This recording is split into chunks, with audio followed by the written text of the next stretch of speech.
I love that Captain America, the embodiment of like, what is America, is steroids. Juiced up, Like, dweeb, turns into Chad. Yeah. Ladies and gentlemen, welcome to the Bulletproof for BJJ podcast. JT in the house, Joey in the house. And today we're talking about how you can build a big, strong upper body for Jiu Jitsu, or maybe just because you want one. Why not? Just get the guns. Sometimes you just want to get a bit bigger, don't you, James? Why not? I don't see there being anything wrong with it. I don't know why we have to explain why it's a good thing. No, I think in our maturity, we've come around to the idea that if you want to be bigger, it's okay. That's okay. I know as a young man, I was like, that's vain. It's not about aesthetics. It's about performance. But really, we're all like, sure, some performance, some aesthetics, maybe equal mix of both is great. Yeah, definitely. And it's not just the look. It's the function that comes with it. Your ability to just throw people around. It's a good time. Squeeze. Squash. So but, talk to us, Joe. Enlighten us as to how we do this. Yeah, so what we're going to cover today, we're going to talk about like why you'd want to do it, what the key elements of it are, and it's not all that difficult, right? We're going to lay out a pretty simple roadmap for y'all, but then we're going to give you sort of our top exercises or families of exercises so that you could go and rip in and do it. And then we're going to talk about how often you need to do that, and then if you want to like dial it up and sprinkle some magic sauce on that, what else could you do, right? So hopefully at the end of this, you can go and get hench, and it's easy gains. Yes, indeed. Okay, so you want to get stronger, you want to get bigger. For the sake of this discussion, let's bias it towards getting bigger. Yes. Right? Now, in the world of strength training, and this is more for the less initiated, there is a difference, right? If you're training specifically for strength, that's one approach. If you're training specifically for muscle gain, it's a slightly different approach. But at the end of the day, and especially when you're new, it's more or less the same shit. It's very similar. Yeah, if you go do bodybuilding stuff, you are going to get stronger. And if you go do, strength work, you're going to get a bit bigger, right? Yeah. So that being said, let's talk about it from the perspective of gaining mass. Couple of things here. The gains come easier for those that haven't trained in the past, right? That's right. If you haven't trained before, newbie gains is a real thing because you get like two major adaptations. You have this kind of neurological adaptation where the body's like, oh, this is okay, what's this? And so you actually find the weights are going up almost every week, which if you have trained for a couple of years, it's usually not that easy, especially with upper body, maybe lower body, maybe a bit different. And then also and we're going to probably touch on the nutrition piece here too. If you start eating a bit more and lifting a bit more, you're like, oh my God, I'm getting swole. Ooh, getting yoked. And that is a very encouraging experience. And I think that's why people get like very frothy early when they start in the hypertrophy realm. Yeah. I would actually liken it to when you start jiu-jitsu and you start getting some early successes. Yeah. Oh, like that person that was always kicking my ass, like I passed their guard and like held him in side control, or I tapped a blue belt. Like I caught a blue belt, and like you're like, man, I'm really getting the hang of this shit. And then the time comes where you stop having those easy successes, and you take a big dip mentally, don't you? Because you're like, I thought I was really good. I'm actually just not. Well, I'm not as good as I thought. Yeah, still good. Still good, and I mean that's the journey, right? But it's the same with strength training, where it's like maybe the first 12 months are like kicking goals every week, and then once you've settled in a bit, the goals don't come so often. Yeah, and I mean that's like any skill or any new thing. There's always going to be that initial magic period where it's like, oh, it's new and there's a novelty to it. And then also your body just adapts. Your body's like, no, I don't need to grow to get stronger here. And you do have to work harder. But let's talk about that early stage, Joe. If somebody hasn't done a lot of gym, they do jiu-jitsu, where are we going to start for the upper body jackness? All right, well, hey, before we get into that, for you guys listening, you need to do one thing for us. Go and give us a 5-star review. Whatever platform you're on, subscribe, 5-star review. Do that. Follow the show. You're going to get notified when we release new episodes and all that thing. But it's the one thing that you can do to support the show because it tells the platform that the show's half decent and that other people should listen to it. We appreciate it. We do. All right, look, the first piece is consistency, right? And this is kind of, let's get a couple of these sort of housekeeping pieces out of the way first. You might be super motivated after you hear this and you might go, sick, I'm going to go do it. And you train every week for a couple times a week for a month, and then you can't take a couple of weeks off, and then you get back into it. 6 months down the path, you're like, nothing much has changed. Now, consistency piece implies that you have to do this every week.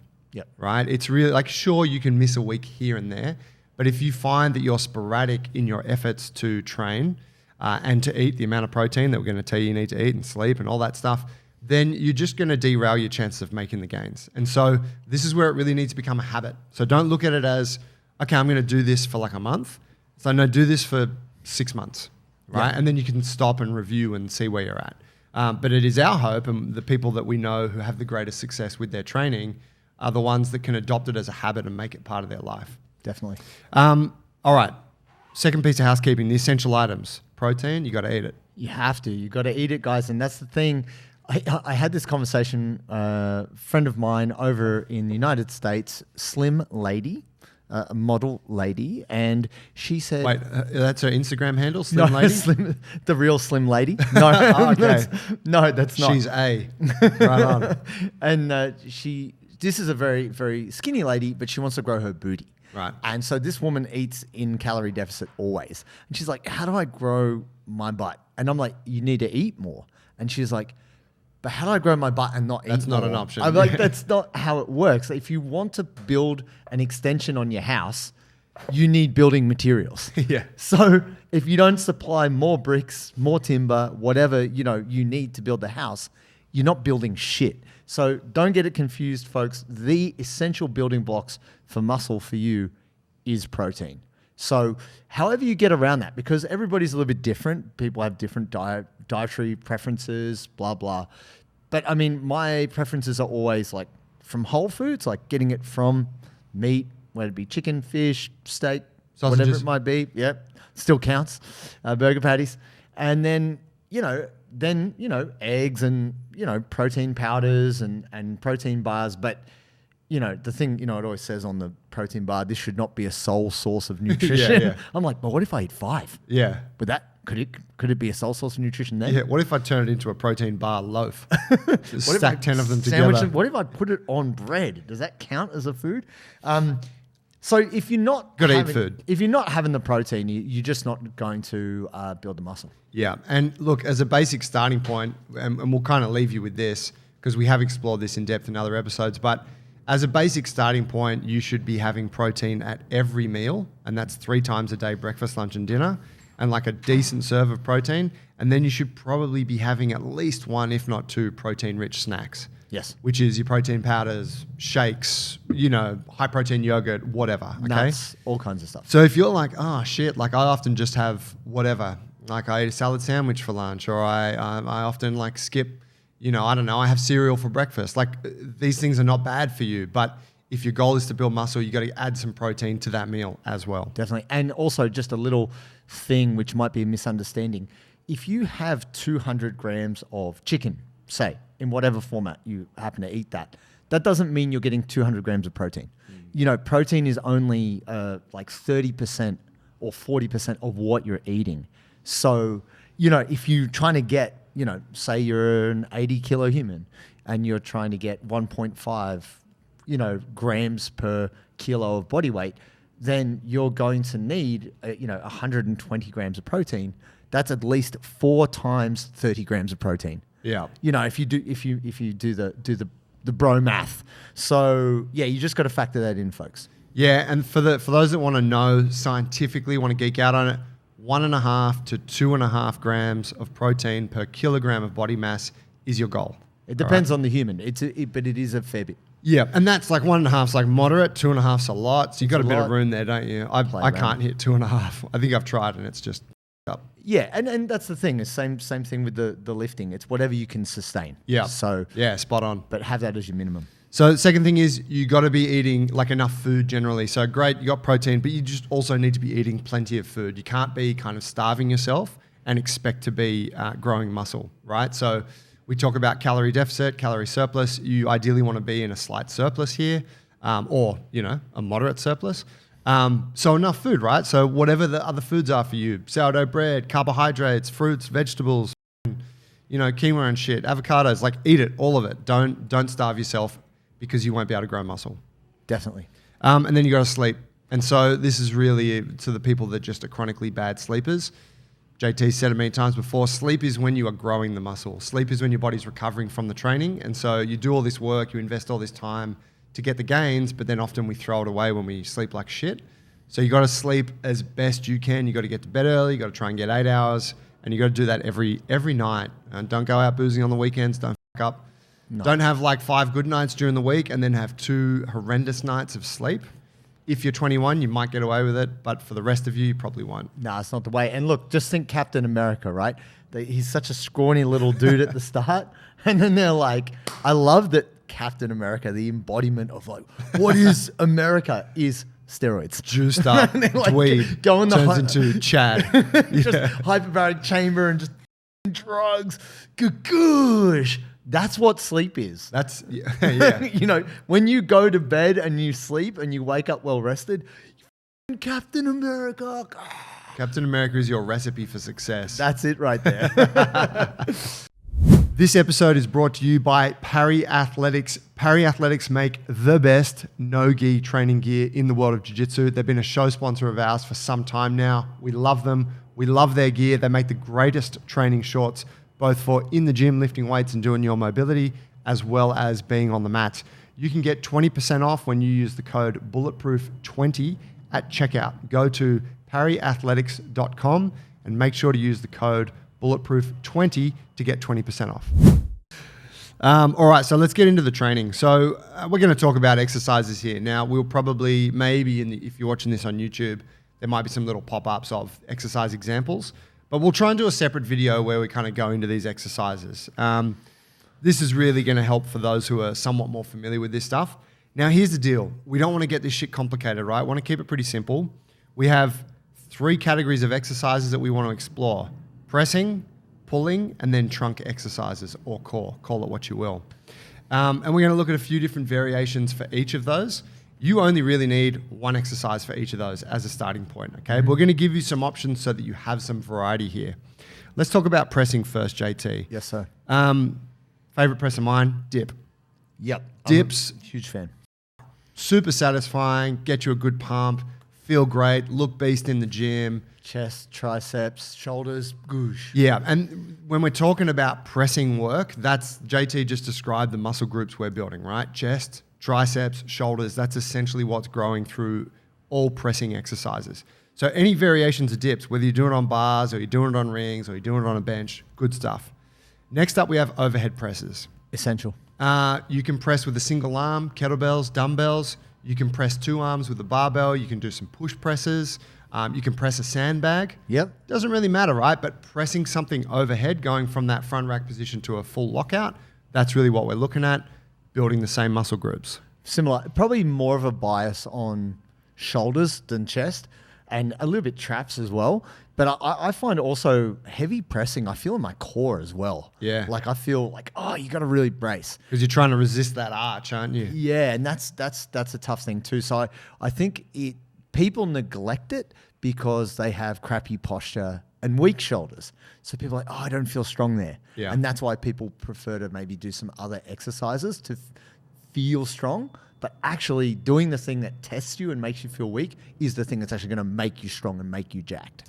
Yeah, and it's a good point. Like if you generally have bad overhead range of motion, position, let's say you've done it like many years of jiu-jitsu and a shitload of bench presses in the gym, then going overhead's probably going to be quite hard for you. And yeah, like if your goal is to put on mass, like if you're like, hey, next 3 months I want to put on mass, it might take you like a few months to just address your overhead positioning. So in that way, like you might, I wouldn't say neglect it altogether, but a better option for you would be single arm stuff. Yes. Because single arm, you can kind of organize your body in a way that's a bit more comfortable. Work around it. But obviously like our view is always to not avoid the thing that you're shit at because it's obviously a glaring weakness in your capacity.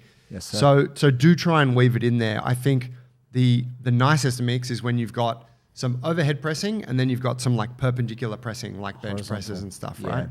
Which brings us to the next one, which is bench press. Yes. Now, bench press, we've got a bunch of different varieties. I'm going to be honest. I don't really care if it's flat, if it's incline, if it's dumbbells, if it's barbells. I tell you what for me was a game changer with benching. and I still don't bench that much, but when I do, I pause in the bottom position. Okay. And I tell you why I do this. I went to a gym called New Strength up in Newcastle. Okay, A friend cool. of mine, Jacob, and can't remember the other lad's name, but a couple of really good guys that own this gym up there, all about strength work. And he had us do pause bench press in a class. And it was the first time I'd done bench press and had sore pecs afterwards. Right. I think for me, benching is just like More triceps and delts maybe. Yeah, You yeah. know? And I was like, my pecs are actually sore. And I don't have big pecs. So I was like, this is significant. I'm growing right You here. feel it. And I was like, the pause, that's key for me. And then interestingly, I heard your best mate, Mike Israetel, Oh yeah. mention the TGU King. The muscle head champion of the world. The most muscular pose, but his head. But he was saying that he only bench presses with dumbbells and always with a pause. Okay. And he's all about hypertrophy, But that's right? now. He didn't. I know. I was going to say, just in regards to that, I believe there was a time when Mike Israetel I mean, yeah. bench pressed with a barbell, right? Oh, sure, of course. And that is very well known to your shoulders. That's why, like, I just want to put this out there real quick. Like, part of the reason why we have not been huge proponents of like jiu-jitsu folks doing like a straight barbell bench, it's not that the exercise itself is bad. But if you have suspect shoulders, which can be the case if you do jiu-jitsu or if you've got bad posture, it is more likely to put pressure through the front from being internally rotated. Many top-level bench presses will switch to like a more like a neutral grip, like a Swiss bar, or they'll do dumbbell, or they'll do even like a suicide grip, a reverse grip bench press to take the pressure off their shoulder. Yeah. So anyway, I just want to put that in there. No, it's a fair point. Yeah, the exercise is good and you can use it to good effect, but it's one of the classics of the gym, isn't it? It is. It's a staple. Yeah, and you do see a lot of people that you're like, you'd probably do better with something else. Yeah, just a variation on the same theme. Yep. And then the last one is push-ups. Yes, sir. Now, here's the deal with push-ups. We're not saying like the push-ups that your coach gets you to do in the warm-up. Where I think push-ups are excellent is when you go a little bit wider than shoulder width. You elevate your hands onto a couple of kettlebells or a couple of parallel bars, something so you can get extra deep, and you hold in that bottom position. So same deal, you're really stretching the pec and taxing, like mechanically, it's a much more challenging position than just banging out push-ups on the floor. Yeah. I like those, and I would use them often as like, maybe I'll do some overhead presses as the main work, and then I would do some push-ups as the accessory work. The deficit will surprise you. I think the thing that got me when I was working on these a while back was just doing them on kettlebell handles, still elevating the feet, so I'm horizontal. But yeah, that extra bit of range, being able to bring your chest almost lower than your hands is like that, even just without the pause, that stretch really gets you. And that's really healthy for your shoulders in terms of being able to work through a full range of motion. Yeah. So I rate that very highly. And that's absolutely where this crossover between strength and flexibility lies, right? Like if you're doing the strength drill, the push-up, but you're taking that muscle to its end range, like that stretch position, you're getting the best of both worlds. Yep. So that's it for the pressing pieces, right? And there's a load of exercises in there, but really you could just go like one variation of each or pick two of those and rip in. Let's talk about pulling work now. Yes, sir. So you notice a theme with the pressing stuff. We had some body weight exercises and some weighted exercises.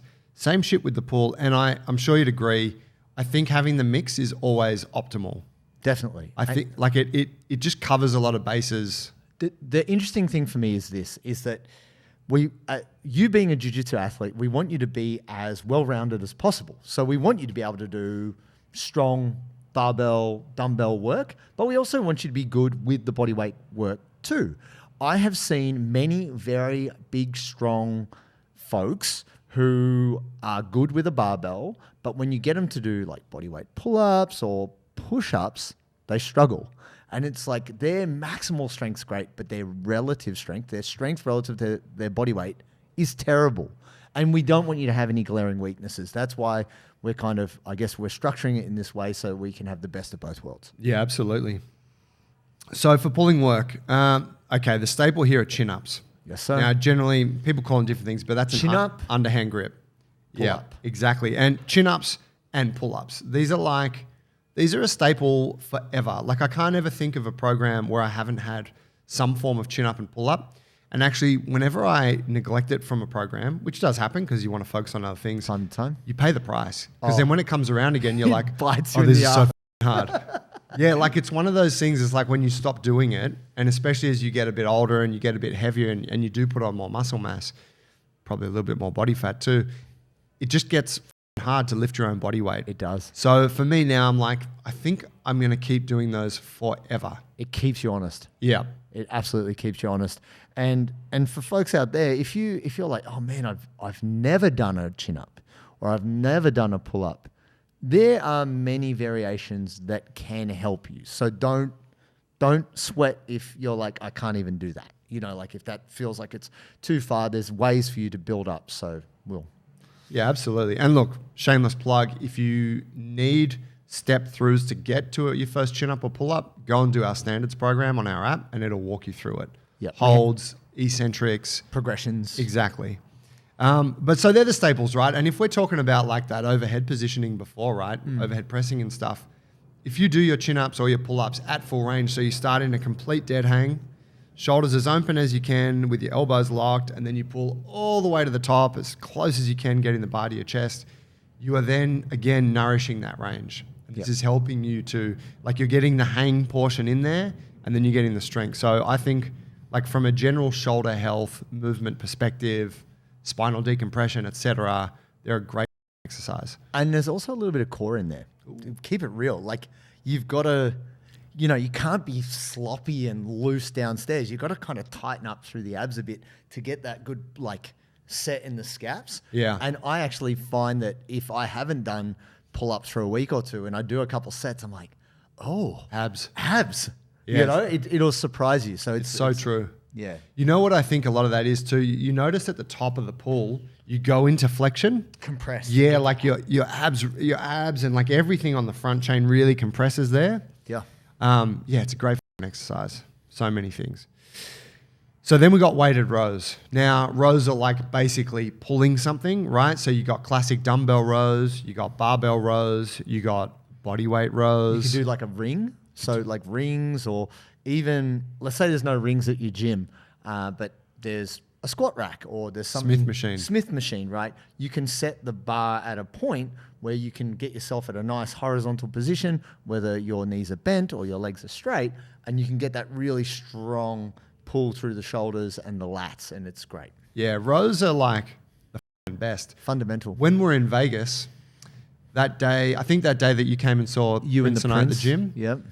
I didn't do a lot of training that day, right? I just, holiday sets. It was recovery mode. Yeah, but one exercise I definitely did, because I always do this when I'm at like that kind of gym, Sure. was seated rows. Oh, nice. I fucking love seated rows. It's great. And it's like, I don't really utilize machines all that much, but a seated row where you're just sitting on a Plant the bench, feet. plant your feet and gagoosh. Yeah. It's the best. And it's like pulling generally is such a, like, I find it such a satisfying movement pattern. Like the body loves it.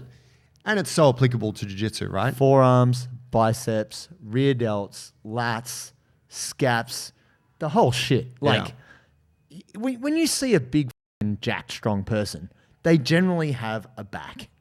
You know, like I think Like a truly strong person. like I stood behind Andre Galvan in our vlog. Oh, yeah. And the guy didn't get smaller since Bubbles. I call him Bubbles. I thought he would have come down a little bit. He's gone up, hasn't he? No, he looks bigger, dude. Yeah. But it's just he's just wearing a top. But you just see the rear delts, The way the fabric of lats. his t-shirt hangs off the traps and the back meat. You're like, my God. Yeah. And really, you can never really have a strong enough back. Like this, at no point is you having a big, strong back going to be bad for you.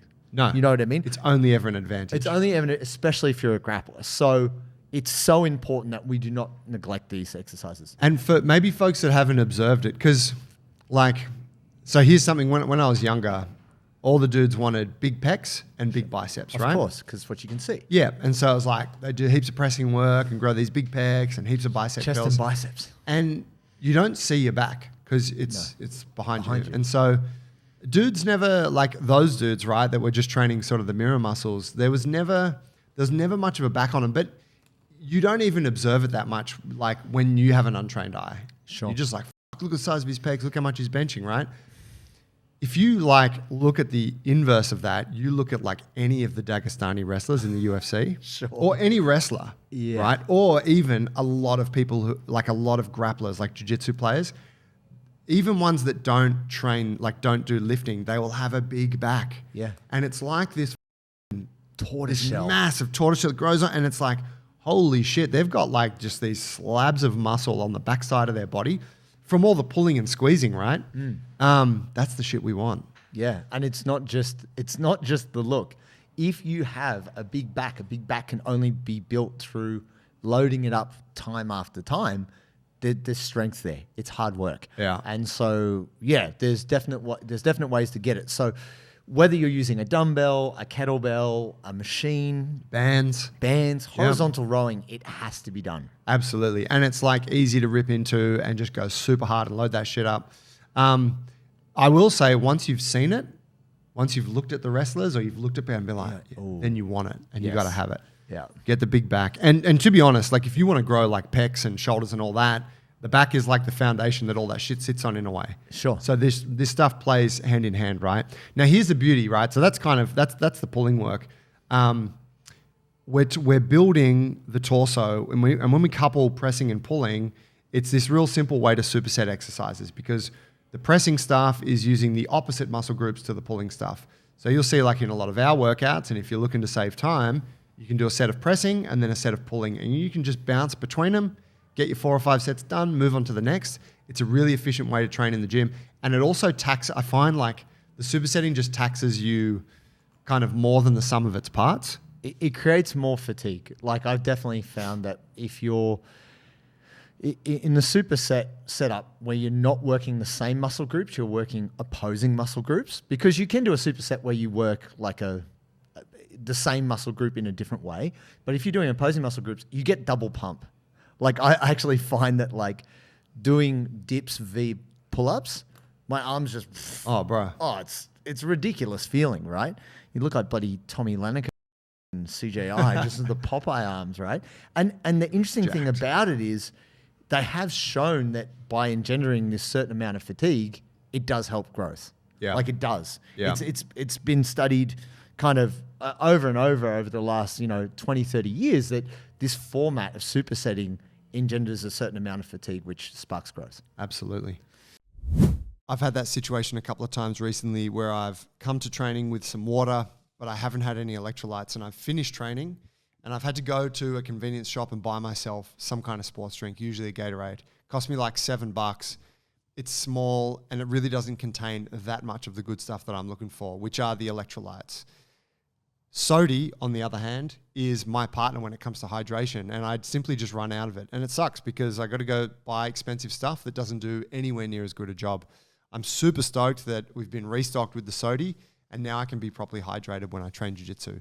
This has always been an underexplored aspect of my training, and I'm so stoked that we now have these guys in place to support us and also the listeners of the show. So if you want to be hydrated on the mats so that you can perform at your best and have the best mental clarity while training, get yourself some Sodi. Go to sodi.com.au. That's SODII.com.au. Get yourself some delicious hydration salts and use the code Bulletproof15 for 15% off. Go to sodi.com.au. Get yourself hydrated. All right, so final category of movements, we get to the core or the trunk work. Yes, sir. And so there's a lot going on here, right? I want to keep it pretty simple for the sake here. Like we can talk about like flexion and extension and rotation. It's all good stuff, and you should be doing it all. But let's give you a couple of simple starting points. Toes to bar and variations thereof. Yes. Great starting point. Definitely.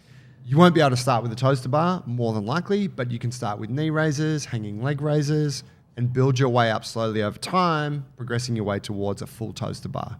And I think another little secret thing that is built into the toes to bar, which I found when I first started doing a hanging leg raise, because you might have seen it at the gym, those like chair, the kind of, it's got a back pad and the handles, and you kind of suspend yourself on your forearms and you like knee raises or leg raises in that I haven't position. seen that one, yeah. It's old as I remember the rotating one. Oh Where no, you- but this is just kind of like a frame. You Okay. step up into it. It's usually maybe got some dip bars attached to it, right? Nice. But Oh yeah, sorry, You know of what I course. mean? The Like, station, like the dip station. you just kind of Yeah. brace yourself. Lock in.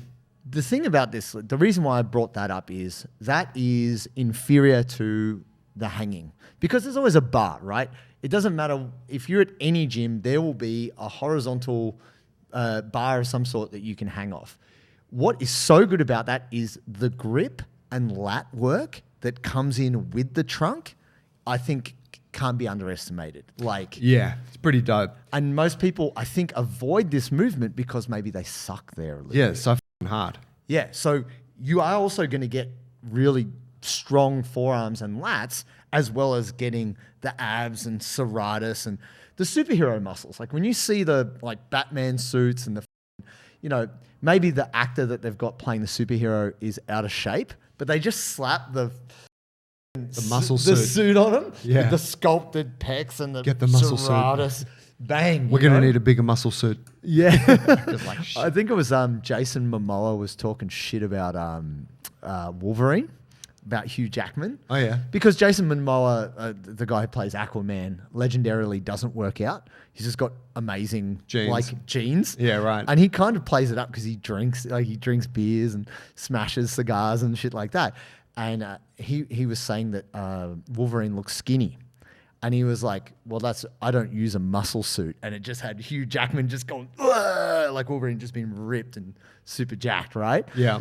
And I mean, Jason Momoa is a massive human. Oh, So, yeah, big guy. but that's Excellent the thing, guys. genes. Reminds me of my own.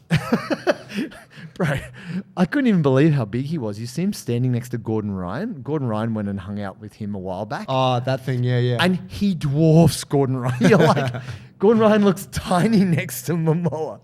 But toes to bar really develops the whole front section. Hip flexors, quads. Yeah. Like, it's amazing. Yeah, for the and trunk. and hip flexors quads, as JT said, is great stuff for guard work and a bunch of other positions in jiu-jitsu.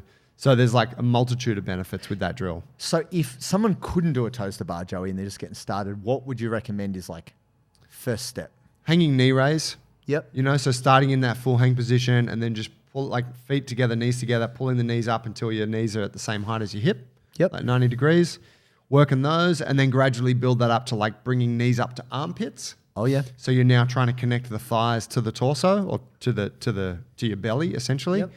And then you could start to with like more straighter leg varieties. Yeah, straight legs to 90 and Building it up from there. yeah. And again, you wouldn't believe it. It's also in the standards program. Oh, there you go. Second piece for core work is hollow body. Oh. And this is just like static holds done on the floor, very simple position, but it's extremely valuable. And particularly early on when you're trying to build a bit of mind-muscle connection with how to control the trunk and the torso. This is where you're lying on your back, you're making like a hollow shape or a dish shape. Comes from gymnastics and a lot of people know it as dish. But like sets of 30, 45, even 60-second holds are fucking brutal, no matter how fit or strong you are, and will always produce a good result. Man, the time under tension. Here's the thing. Like when I was younger, you know, I was obsessed with Bruce Lee and having abs because I didn't have abs. I really wanted to have a six pack. And so I used to do like a bajillion sit-ups. But the time under tension was nothing. You know, just like, Because like 75% of the rep is kind of fluff. yeah, and And you're it's just like, oh, kind that of was hard. getting momentum and just going, you know, and, you know, here's the thing. If you get to a position, you hold any position, whether it's a squat, you know, a lunge, a tuck position, and you stay there, it's brutal. And every second Yeah. past where you get tired is harder and harder and harder. And then you just got the Dyson. I don't know how much longer I can hold it. Abs explode. Like it's so hard. So there is ways like we do have the variations in there for like a tuck, the tuck version, slightly extending and how to take it out to the full hollow body hold. Yeah, because most folks can't do a good quality, like full hollow body straight off the bat. It's very tough. And then I would say back extensions. Yes. Are huge. And we're just so, you know, we're talking about the trunk. Like people often kind of only think about the abs. Yep. This is why I fucking hate the word core, so I always call it trunk. But it's all the muscles on the back of the body too, right? So you think about all the muscles along your lower back and around the sides, like there's a lot of shit there, right, to build. Yeah. And so back extensions, any kinds of back extensions, weighted, not weighted, going to a neutral position, going to full extension, even taking that to like barbell good mornings and stuff. Yeah, for sure. All that shit is solid gold for grapplers and for building muscle in the trunk. Yeah, and probably the thing that we forget here is we always think about like a deadlift as building our back. But if you like break that down a little bit and you're like, all right, well, let's actually spend some time, because definitely in jiu-jitsu, it feels very anteriorly focused. Like you spend a lot of time flexed, top or bottom, like you're staying tight. So having the abs tight and doing that is something we spend a lot of time doing anyway. To help balance that out, you got to spend some time. Even the glutes. I feel like the glutes get a bit of work when you start doing weighted back extensions, or also in our program is reverse hypers, where you fix the upper body, but then you move the legs. Yeah. And that gets the lower back going, QLs, but also top of glutes. I remember when I taught the reverse hyper to Louis Simmons. Please carry on. Just when I showed him how to build the machine that became later famous, but I'll let him have that. RIP. Shout out Louis. Shout out Westside. No, I think it's one of those things that we neglect it. Like we really do. And part of the reason why people are like, oh, I've got a sore lower back. It's also because you've got a weak lower back. Yeah. And it is because we don't see it. It's rare and you jack up your hip flexors playing jiu-jitsu all the time. Yeah. So that just sort of exacerbates your back feeling like shit. Yeah. And if you don't spend some time building the slabs of muscle on your lower back, it will be harder for you to have more muscle in your upper back. And so by having this stronger foundation around the lower back, it's going to enable you to be more jacked. So let's talk about frequency, how much you need to do this. So here's a guide. Now, stick to this guide. Let me just say that. 1 to 2 times a week, right? Now, 1 is like minimum effective dose. So you got to get into the gym 1 time per week and train your upper body, right? Now, you might do, say, a program like we have with Swole or with Strength 101, where we mix upper and lower body. And so in that regard, you'll have 2 workouts in the week, but there'll be upper body in each, right? As well as some lower body stuff. Doesn't really matter as long as you are getting the total amount of work sets 1 to 2 times per week. Now, a guide on the working sets. Interested to hear what you think about this. I think there are sort of different approaches, but I would say that generally 6 to 10 working sets per workout is sufficient. Now, if we go low end of that 6, that's not a lot, right? That means you're doing like 3 sets of pull-ups and 3 sets of seated rows, right? Mix in 3 sets of dips and 3 sets of overhead presses. Great, you've done 6 working sets for both pressing and pulling. If you took it up to 10 working sets, that's a pretty meaty workout now. It's a bit 5 sets, 5 sets, 5 sets, 5. That's chunky. I mean, look, if you're only working out once a week, you got to go ham. Like that's my take on it. If you're like, well, I can only fit 1 day in a week extra on top of what I'm already doing, you need to make it significant. Yeah. Because you've also got a bunch of recovery time till you're going to do it again, right? So I feel like if you're someone who has a little bit more time and you can do the 2 or 3 a week, you don't have to go as big. Exactly. Yeah, it all does add up. Yeah. And so we're kind of looking at it as a week total. What's always guided me is like 10 to 15 working sets in a week. Yep. If you can hit that. And a working sets mean it was a set that was hard. You were like, oof, I did some work there. It's not your warm-up sets. They don't count.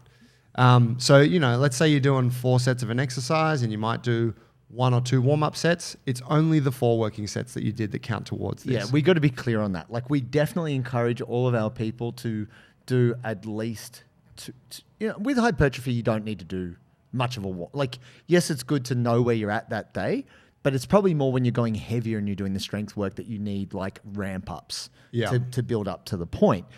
But yeah, you should only really count your sets once you're at the weight where you're working. Yeah. Like that's the real thing. And it's different for everybody. This is the only caveat I was going to put on that. I agree with you with the set and rep volume, but if you're new, you might find you blow out way sooner. Like you might do 2 sets and be like, I don't even know if I can do it. Like I'm cooked because you've brought a big enthusiasm. Yeah. Whereas when you're a bit more experienced, you you kind of know what you've got in the tank, and you can get through A it. bit more capacity to work. You've built that because that's what you've done through your experience. So what I'd say is, for newer lifters, try to aim to get that set and rep volume, but fuck out. Also, the other thing on this too is we're talking about it being hard, near failure. This is a thing that's been researched a lot recently, because back in the days it was like, you must go to failure, maximum recruitment, like No more. shaking. Let's go. One more. And like, I do like those videos on Instagram of like really shit personal trainers just driving like inexperienced people to absolute fatigue. well, I mean, there's even clips of Tom Platz just Yeah. screaming at dudes, Yeah. God's reps, Yeah. like just screaming at dudes that go more and Guys more, are right? dying. Oh my God. But the thing is, they've shown that like, so this all circles back around to the consistency thing and getting a good routine and habit for you to build. They've shown that if you work near failure, that's enough to stimulate growth. Like we're talking about like, you can barely get your last rep, and maybe if you had Tom Platz standing over you and screaming, you could get 2 or 3 more, but you don't need to, because the level of soreness and fatigue you get from going to failure actually makes you so sore and fatigued, you may not work out again for too long. Yeah. You know, it's the consistency of stimulus that you need. It's the exposure to the reps that you need. So you want to bring yourself close to failure, but you don't have to completely. I mean, to that wreck point, yourself. I'm really not particularly capable of taking myself to failure.